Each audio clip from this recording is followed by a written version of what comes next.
Good morning, afternoon, everyone, depending on where you are. And thank you for joining us today for our virtual claims symposium, session 2. I'm Sarah Laferriere from Lloyd's Canada, and I'm delighted to welcome you to the session focused on a key component of Lloyd's delegated authority ecosystem, Lineage.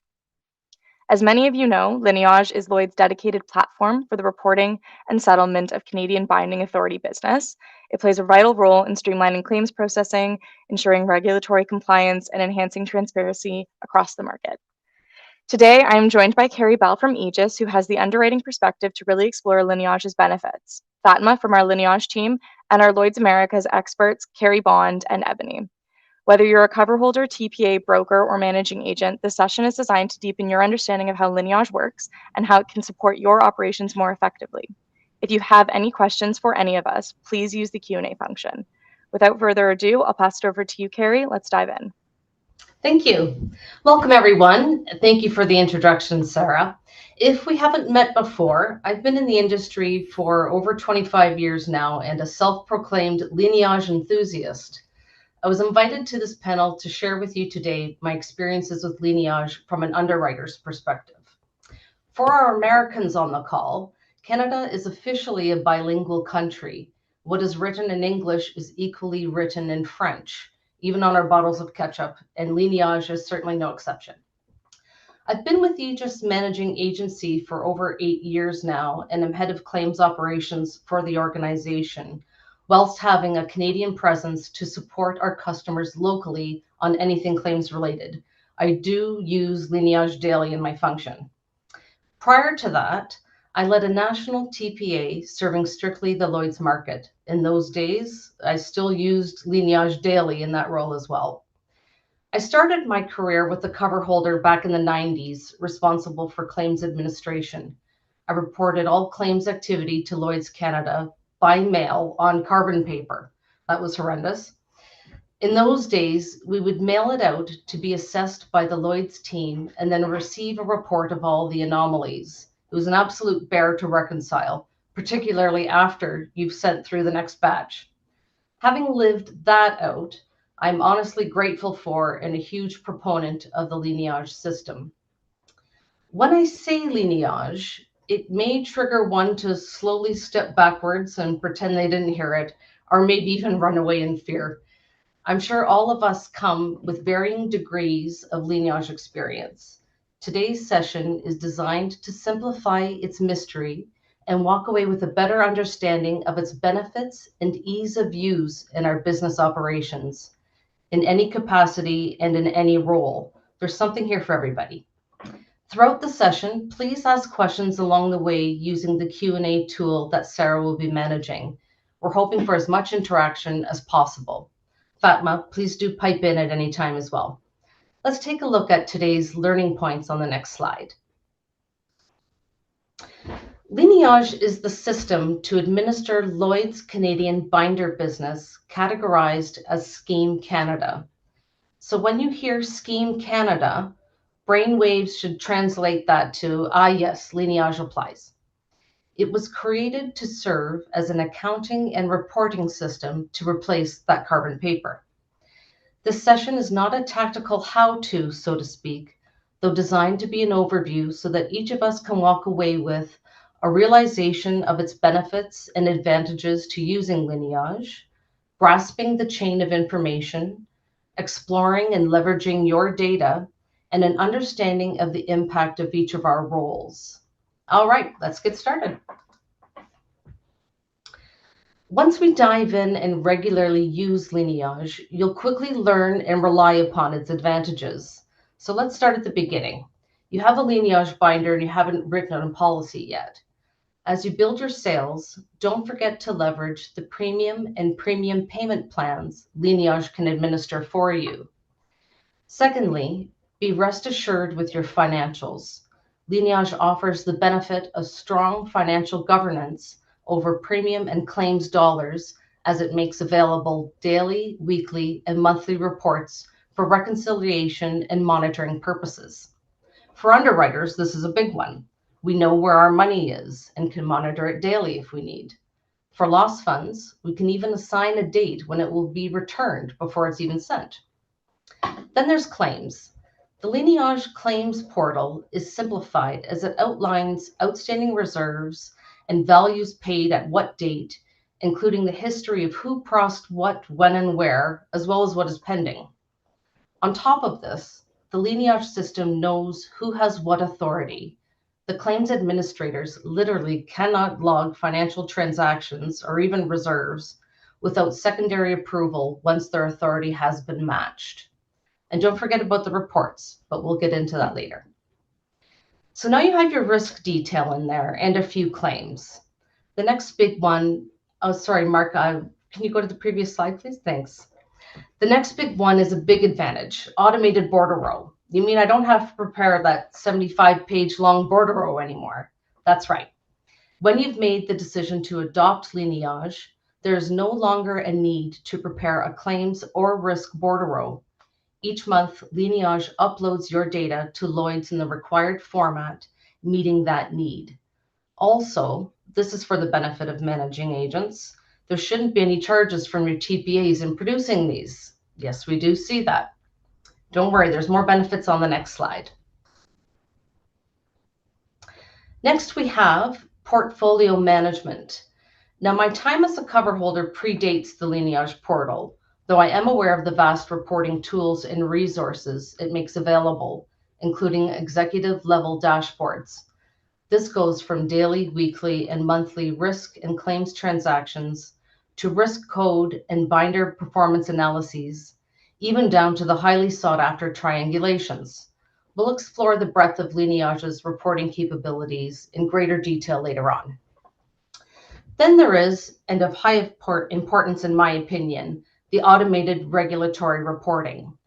Did you know that processing your business via Lineage alleviates the necessity for majority of regulatory reporting?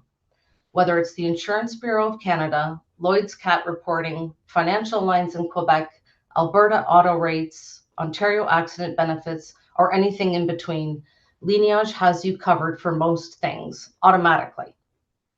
And even better, Lineage offers a 24-hour turnaround time for sanctions checks on all payments entered.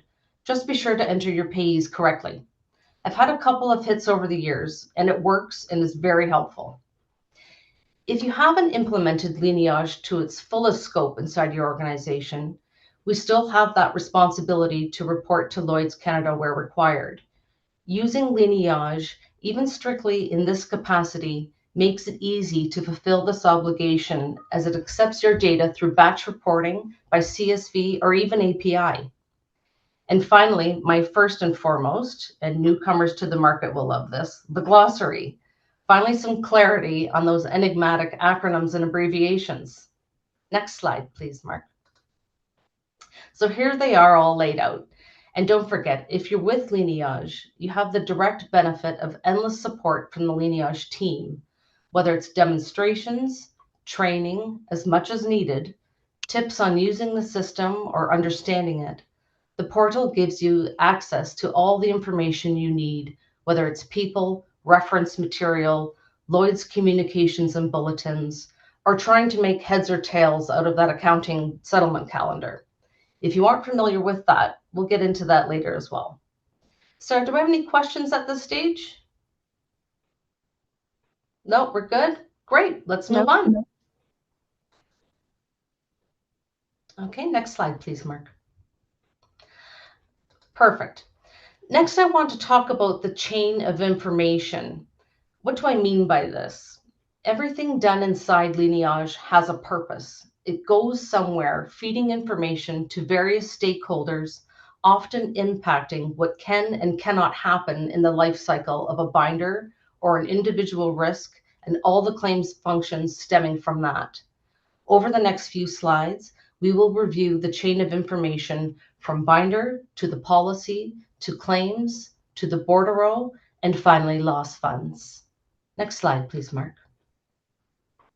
Binders. The London broker has the responsibility to set up the binder inside Lineage. The binder tells us who the syndicates are and to what percentage, the inception and expiry, commissions, permitted lines of business, including premium terms, risk codes, and associated signing dates and numbers. Now, there's a separate section altogether detailing the contract terms. This outlines where the cover holder is permitted to write business, who is authorized to handle claims, to what authority limits, and terms of trade. Fun fact, terms of trade tells us how to use the accounting settlement calendar. The shorter the time period, the quicker are the monetary transactions between Lineage, DXC, the cover holder, and the claims administrator. Accuracy of binder establishment sets the scene for everything else. This information is fed back to DXC, enabling them to receive and process your risk and claim level data that is uploaded each month via Lineage directly, including the bordereau. Many of DXC's queries received by London brokers and managing agents stem from this very first step. Next slide, please, Mark. Policy risks. Entering new policies and their endorsements to Lineage is the responsibility of the cover holder. I'm pretty confident most of here know what is on a policy. I'd rather focus on what happens with this information and what happens when it's not there. Firstly, timeliness is key here for numerous reasons, though most importantly for premium reporting and communicating accurate coverage bound. Rule of thumb, if it's not on Lineage, someone in the process will believe it's not there, which could result in erroneous claims decisions or onerous premium reconciliation. Secondly, I've seen it where some have made the assumption that the coverage just needs to attach to risk one of an individual policy, presuming that sequential risks will have the same benefit of that cover. Not the case. When it comes to processing claims, your administrator will work off the fact that there's just no coverage to be had. They won't even be able to reserve for expenses. And lastly, ensure that all endorsements to any one policy are promptly uploaded to Lineage for the exact same reasons.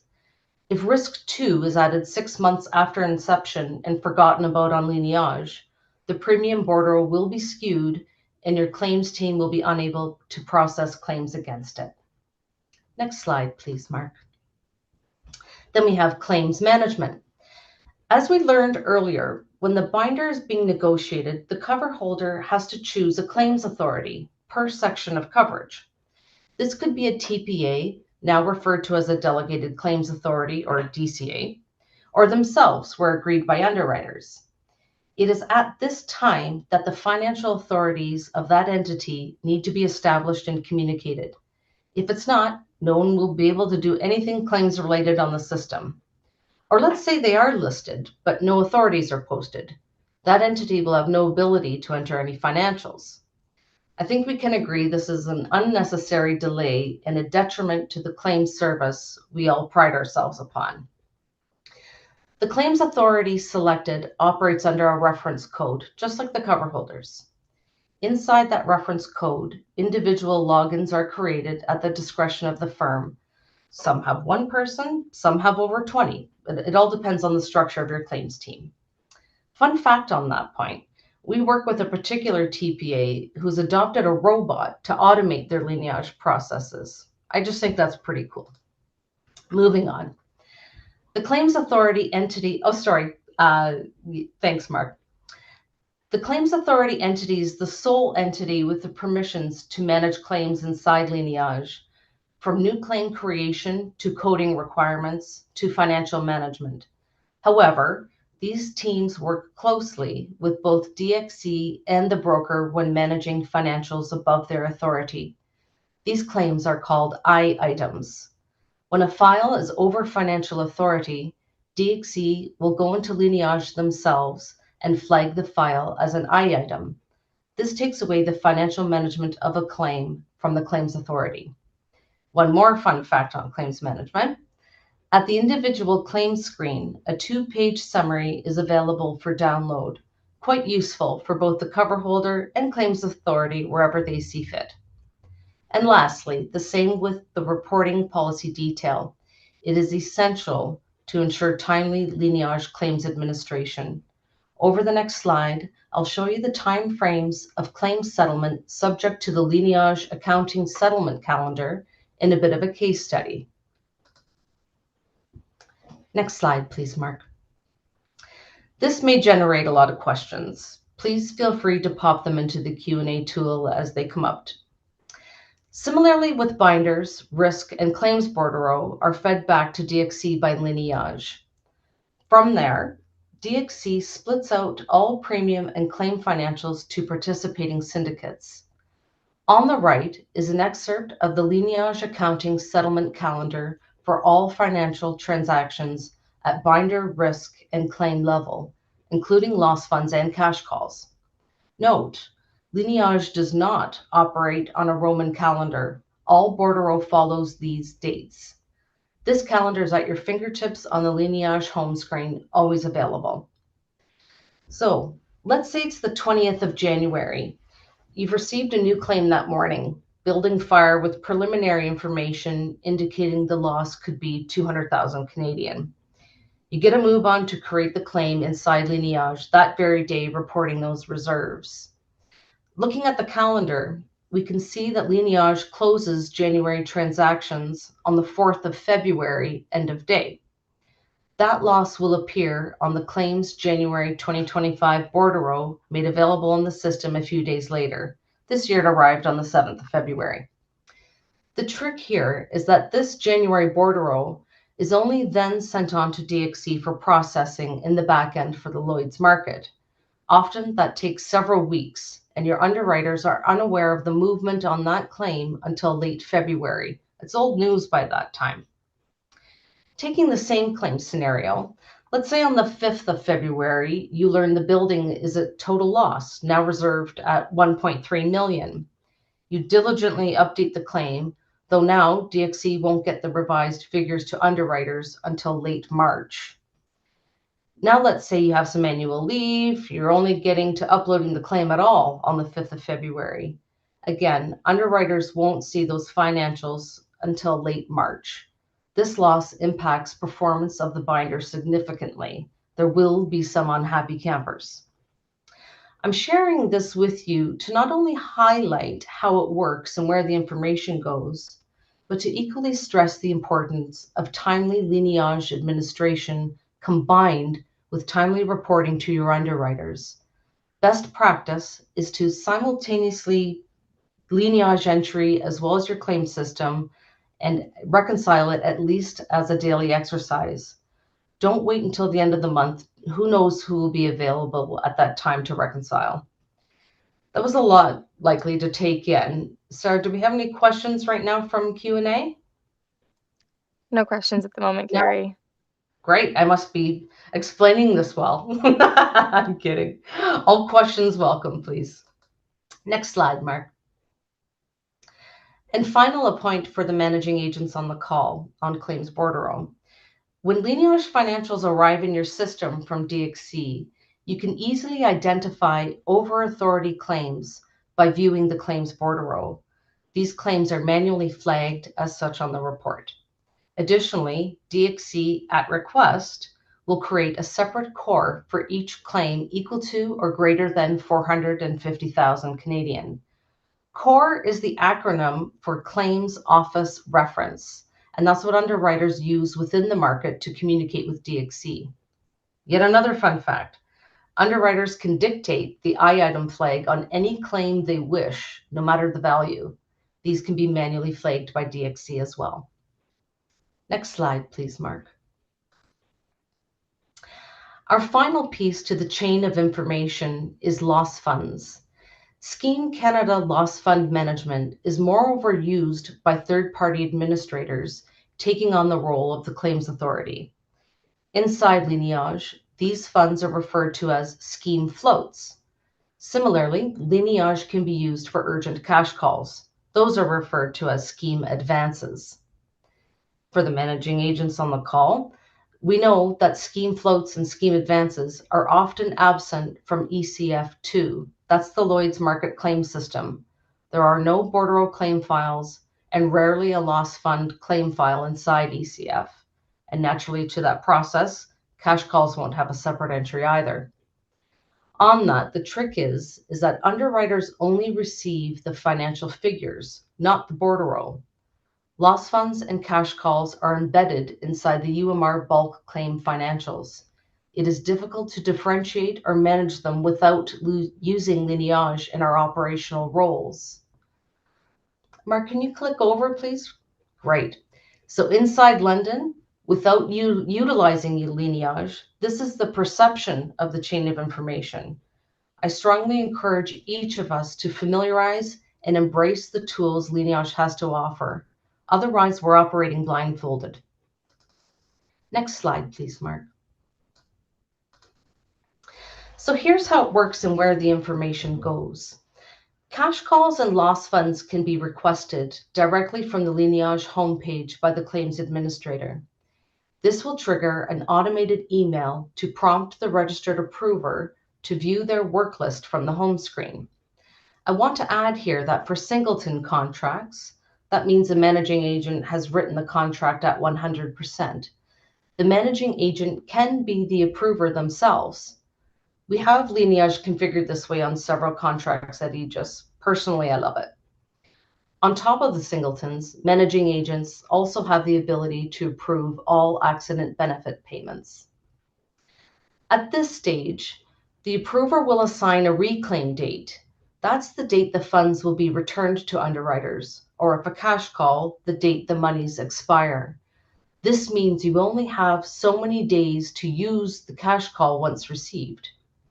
Take careful note that with reclaim dates, the return process actually commences 6 weeks before the date assigned. So bear that in mind and ensure you give enough time for the claims team to use the funds. One common question that is asked is who dictates the reclaim date? Ultimately, it is up to the lead syndicate to appoint a reclaim date. We do take suggestions on board, though rest assured the data in there comes from underwriters.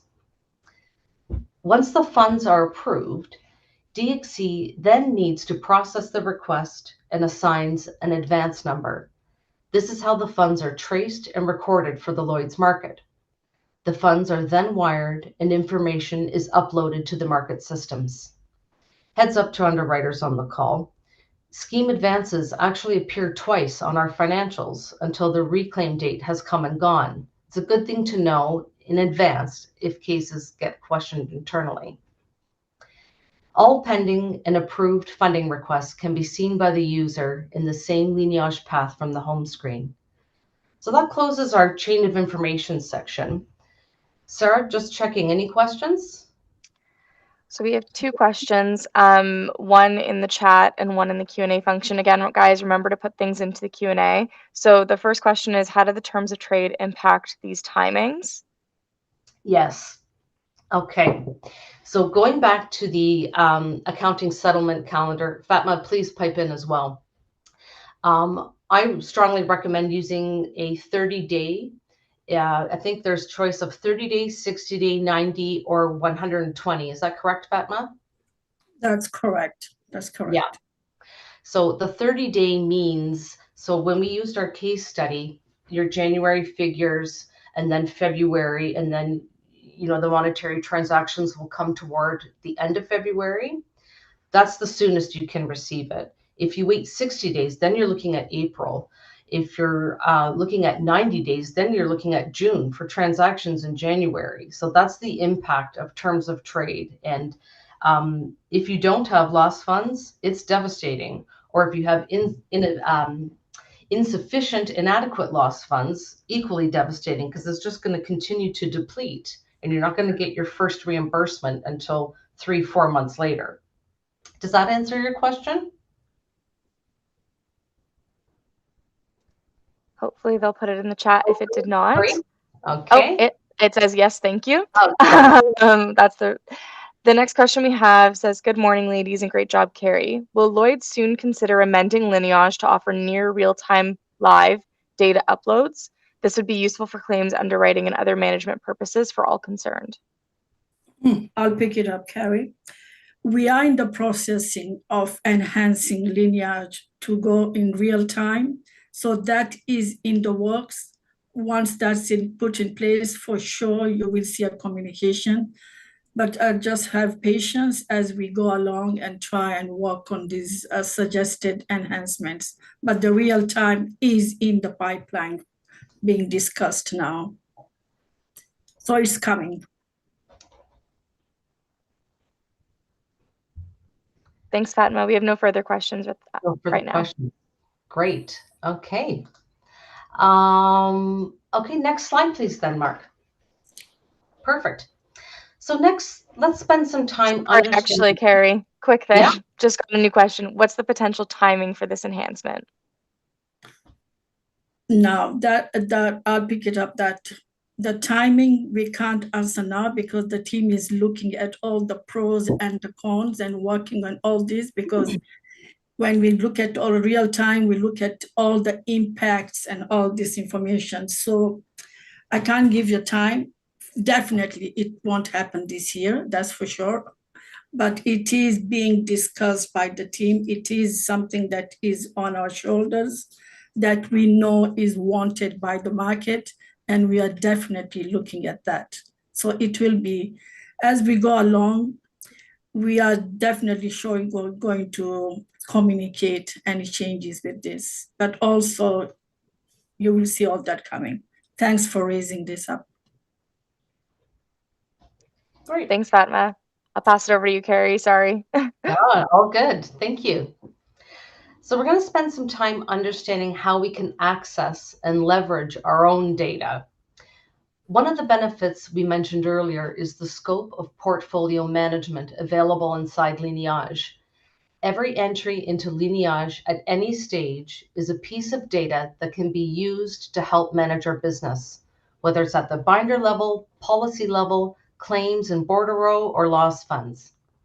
There are two categories of reports you can draw directly from the Lineage home screen: standard reporting and the dashboard. You can see here in general which role has access to which report category. Though over the next few slides, let's see exactly what is available to you directly from the Lineage portal. There's a total of 55 reports. Next slide, please, Mark.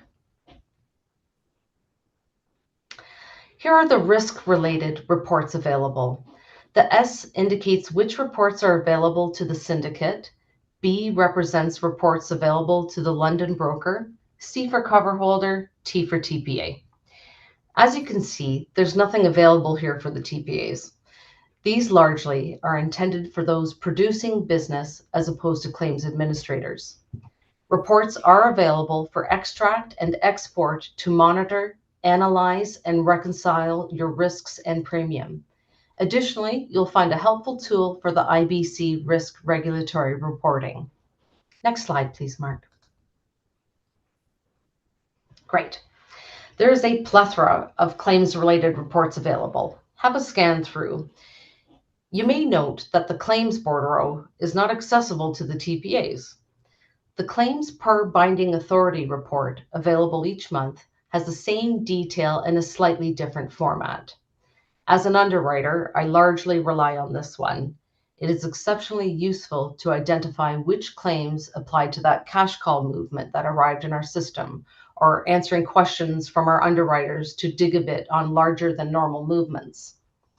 In my days as a TPA, I also heavily relied on the paid loss report to allocate funds received by Lineage to the correct trust account by UMR. And don't forget the value of the reconciliation reports to validate your entries before they're submitted. Okay, next slide, please. The statistics reports are, again, intended for those producing business.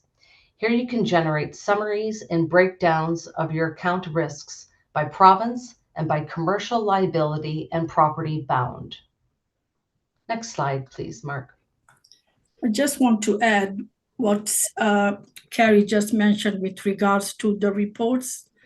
We generate reports daily, weekly, and monthly.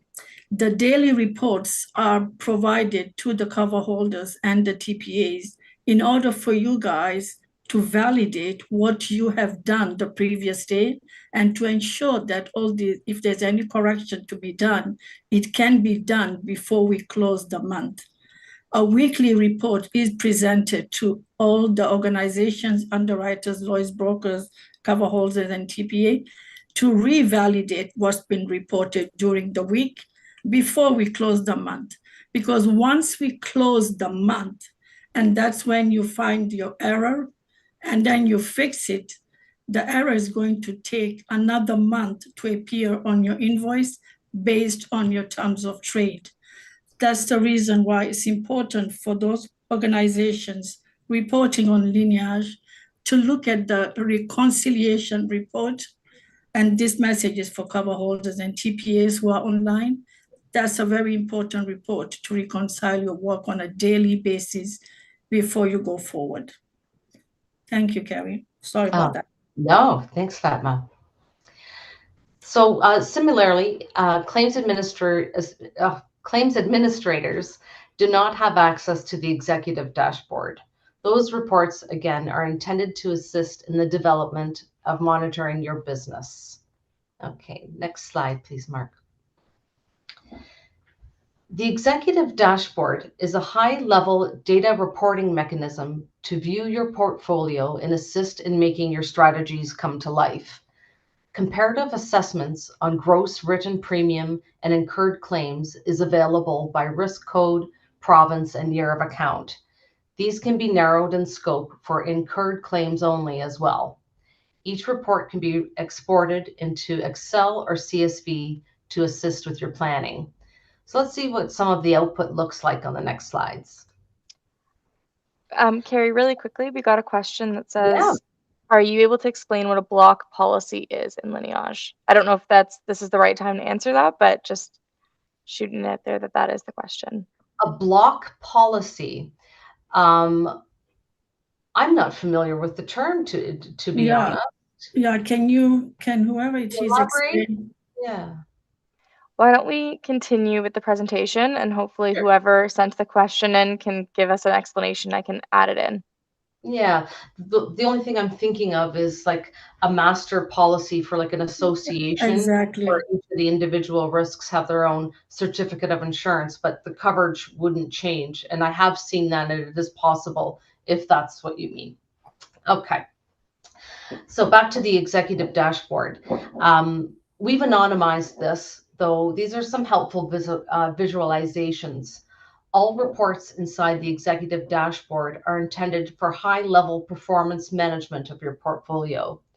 The league table reports seen on the right are intended for underwriters to identify their top Lineage premium contributors, also broken down by class. Again, all exportable in Excel or CSV for your planning and reporting needs. Okay, next slide, please, Mark. And here we have a snapshot of the triangulation build. Again, this is a high-level view of portfolio performance with gross written premium, claims, and will calculate an overall loss ratio for you. This report build can go back up to 10 years, providing all the triangulations that you should need in order to plan. The triangulations are also available in both horizontal or vertical illustrations. Next slide, please, Mark. Outside the executive dashboard, there are several other reports located in the dashboard. There are monthly visuals and data extracts available for your premium income monitoring, risk analysis, and claims analysis. These are configurable by year of account, line of business, or cover holder. And lastly, the dashboard reporting includes monthly activity data exports for risks at the coverage level, claims at the kind of loss level, and Lloyd's premium and claim standard report. Be rest assured that these are the V5.2 Lloyd's bordereau generated by Lineage and uploaded to Lloyd's in the acceptable format. So that's the dashboard. Let's shift our focus to the standard reporting available. Next slide, please, Mark. The second category reports are the standard reports, also available for download. The balance of reports listed earlier with role accessibility can be found here. Have another scan through, though this is not an exhaustive list. The daily reconciliation is an important tool available for any user to reconcile payments processed against lost funds as well as reserving. Useful to double check if your thumb accidentally rested on that zero when entering a fee reserve so you can correct it before the final report is circulated and processed. As I mentioned earlier, the claims per binding authority is another way to retrieve the claims bordereau. This is helpful for managing agents to reconcile the movements processed by DXC. From here, we can see at the contract level if a file is an I item, or if that movement was a scheme advance, or if it's lost funds. Don't forget that all accessible reports can be manually extracted or delivered via API. Next slide, please, Mark. Understanding the impact of each role. We all have a part to play in both the quality and quantity of data Lineage receives. Timeliness is key to all functions. We all know claims don't wait. It starts with getting the binders set up accurately. What can be written where and to what value at the contract and risk level? And of equal importance, who is responsible and permitted to service claims on what coverage, to what financial degree, and which Lineage settlement schedule they will be on. From there, we need to ensure timely policy upload, premium terms, and endorsements. Again, we all know claims don't wait. When a claim does happen, we rely on timely notification to the claims service provider and timely Lineage administration throughout the claims life cycle, including reserving, requesting and allocating lost funds, cash calls, and all other payments. As a claims authority, be proactive and take on a daily or at a minimum weekly habit of reconciling your data. If you have the role of an approver, this should be a standing item on your daily to-do list. Without this essential piece, the claim settlement will not move forward. When we all do our part with diligence, things move as they should. Our customers are served as they should. The data will be solid, and we are all well placed to leverage Lineage and optimize your portfolio management. Next slide, please, Mark. To add up to what Carrie mentioned about the claims approval, and I just wanted to bring up a point here, because part of my team, as we always receive queries from different individuals asking questions, most of the time when claims are being above authority claims are being sent, the information stays requested. This goes on the work list, either on the work list of the managing agent, like AEGIS, who approves their own claims, or most of the time it goes to the Lloyd's brokers.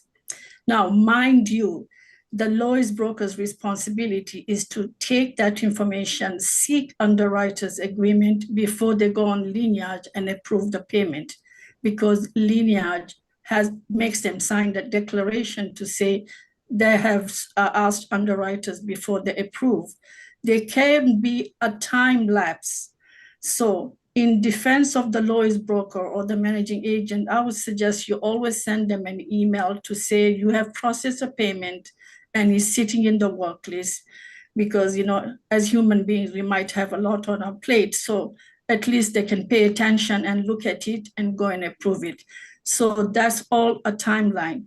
It's not Lineage that is blocking. Lineage has blocked it, but is waiting for somebody to approval. So approval is the responsibility of the Lloyd's broker. Most of the time, all the payments that goes to the lead underwriter for approval, like AEGIS and other people who approve, they are done very promptly. But the Lloyd's brokers, they have to go through an approval process before they go and click that approval. Just wanted to highlight that. Thank you. Thanks, Fatma. Yeah. Do we have any questions? No questions currently, but I'll give everyone the opportunity to put them in the Q&A function. So while everybody's just going to ask questions, I'm going to add up to what Carrie said. Carrie, thank you very much. You really brought up Lineage and its benefits. And what I wanted to highlight of on Lineage, we have the capability of uploading your data via batch upload, either CSV or an XML. And you also have the API system to system. At the same time, you have the capability of extracting your reports via API, via the dashboard or the standard reports. Now, when it comes to Lineage, the only way we can enhance the system and move forward is based on your feedback. If you don't come forward and say you want these changes, you want to see this, you want to see that, we kind of assume Lineage is doing what it's doing and is meeting your needs. The more feedback we hear from you, the more chances of us enhancing the system as we move along. Just the way as we received a comment, I think it was from Alison Bergeon. Thank you for that. So the more suggestions we get based on Carrie's presentation. Hi everyone, welcome back to Lloyd's Academy Asia Pacific, Middle East and Africa Educational Program 2024. I'm Janice Chung, Head of Market Development for Lloyd's Asia. So today's topic... Oh, sorry about that. Sorry about that. Yeah, so please, we ask you to send in your suggestions. You can send it to lloydscanada@lloyds.com, or you can send it at info@lloyds.com. And based on what Carrie said in the beginning of the presentation, our team is always available to provide you training sessions at free of charge. There's no cost as many trainings as you need. We can always have a one-on-one or a group. Send all your queries and we try as much as we can to answer your questions. So, and as you can see, we have our American team, Carrie and Ebony here. So if you guys have any questions you have for our teams, please feel free to ask any questions. We have lots of questions in the chat. Thank you, Fatma. So the first one is, are there technical documents available around data extracts using API? Yes, they are. Before we provide an organization with any of the technical document, the specification document, so you can send an email to info@lloyds.ca. We pick it up, we send it to Lloyds. Lloyds Canada sends you an NDA. Once that NDA is signed, then we share with you the specification document of the API. Great, thank you, Fatma. You're The next welcome. question that we have is, do all users receive notification of Lloyd's CAT codes? I'm asking because I see a lot of DCAs and lead markets not coding claims to a CAT. When a CAT, Carrie, you want to pick it up? No, please, Fatma, go ahead. On the linear side, when a CAT code is introduced, we do post a bulletin and we do send in emails to all the users who have specific roles of claims administrator to advise them that new CAT codes. Lineage does not introduce a CAT code. It comes from Lloyd's. We have to wait for them to advise us, and there's always a delay. That's for sure. There's always a delay because we can't just generate any CAT code. We have to wait to be told. So once we are told, we try and act immediately to send that. And Carrie, as an underwriter, I'm sure you guys monitor the CAT codes. We do, absolutely, on a global scale. And Canada included, we take the extra step that as soon as we receive it from Lloyd's, we communicate that down to our DCAs. Yeah, and on our call, we have Carrie Bond, who's the claims head honcho, and Carrie is aware about this because although he's in the US, I'm sure, Carrie, you can agree with me that I think the turnaround for communicating the CAD code from Lloyd's to us maybe should be faster. Well, thanks, Fatma. And by the way, Carrie, excellent job. Great information. Thank you. Great stuff. Now, to answer the question or the point that's on the floor, we respond with a CAD code as soon as we're sure of what the exposure looks like. And subsequently, it may take a day or two for us to get an assessment from the DCAs on the ground, from underwriters, and then we make a decision and CAD code an event. Once it is decided, we disseminate it, and we do this as quickly as absolutely possible.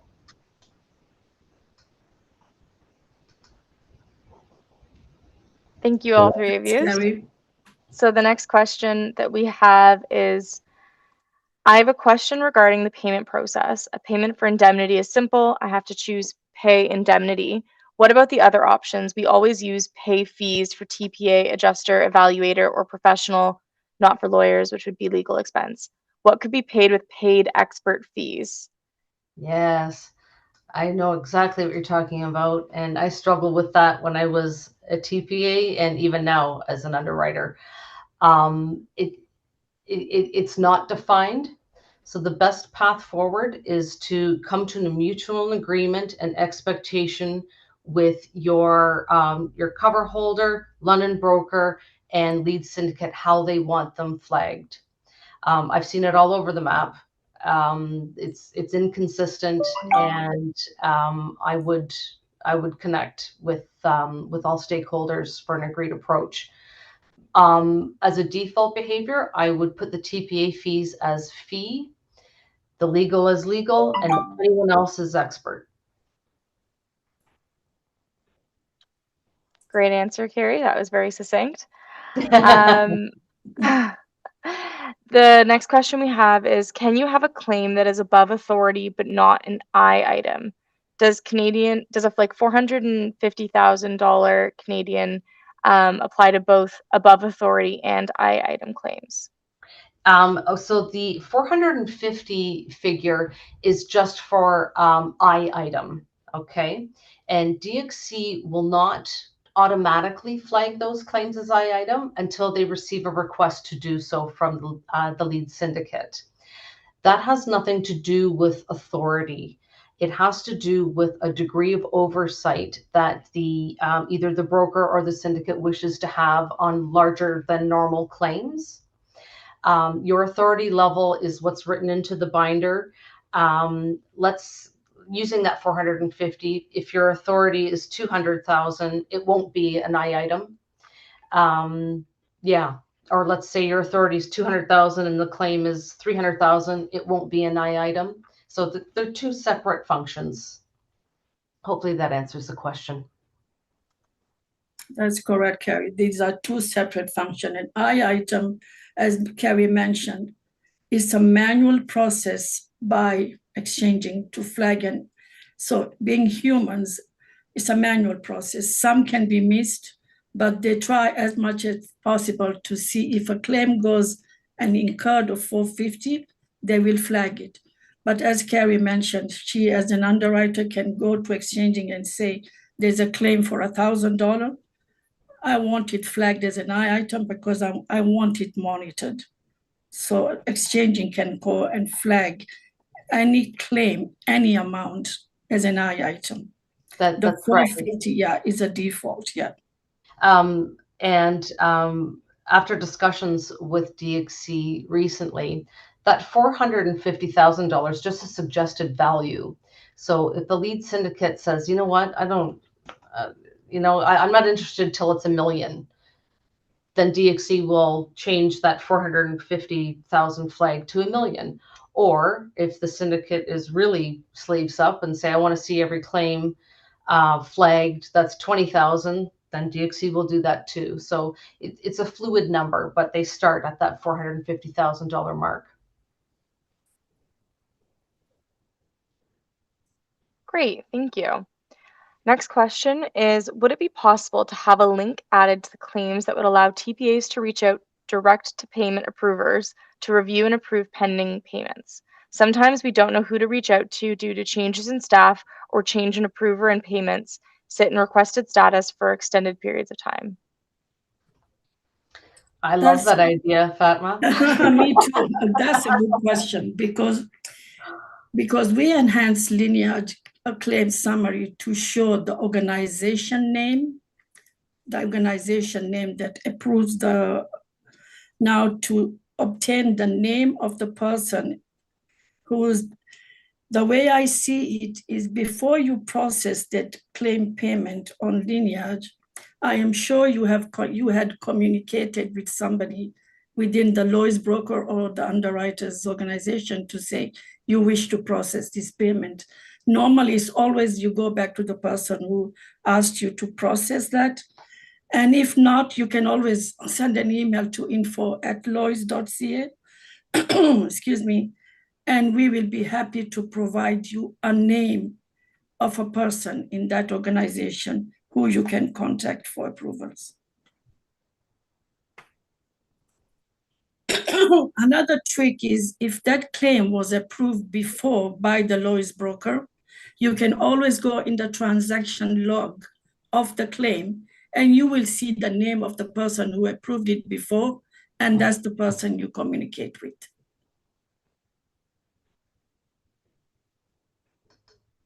Thank you, Fatma. That's all the questions we have for now. Let's give it a couple seconds in case anyone else wants to put anything into the Q&A function. Again, thanks, Carrie, for really highlighting the benefits of Lineage.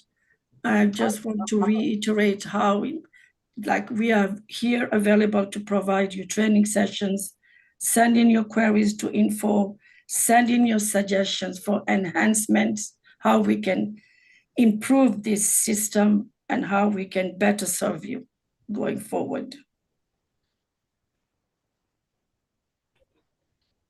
Thank you, Fatma. If there's no other questions, Yeah. No, happy to close out. Thank you. So this is just a summary of what we aimed to achieve today, okay? More importantly is understanding your role and how to use Lineage and leverage its benefits. Be diligent with timeliness. I've said that numerous times today. It really matters. And familiarize Lineage. Use it every day. There's a lot of hesitance and skittishness around it. And that's largely because it's not used enough, depending on what your role is. But if you use it every day, you will learn to love it, I promise. Take away the worry of regulatory obligations. That's a big one, okay?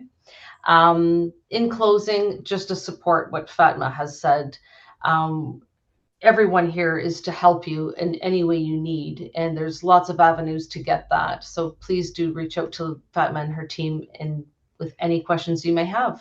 I'm also happy to, if you know me, reach out anytime. Thanks, Great. Carrie. Thank you. Fatma, Ebony, Carrie, Bond. You guys have been great. We'll, I guess, end it here and give you guys a couple minutes back. But as they both said, as all of them have said, Lineage is a great tool. And if you have any questions, please feel free to reach out to any one of us, and we'll either answer your question or direct you to the person that can.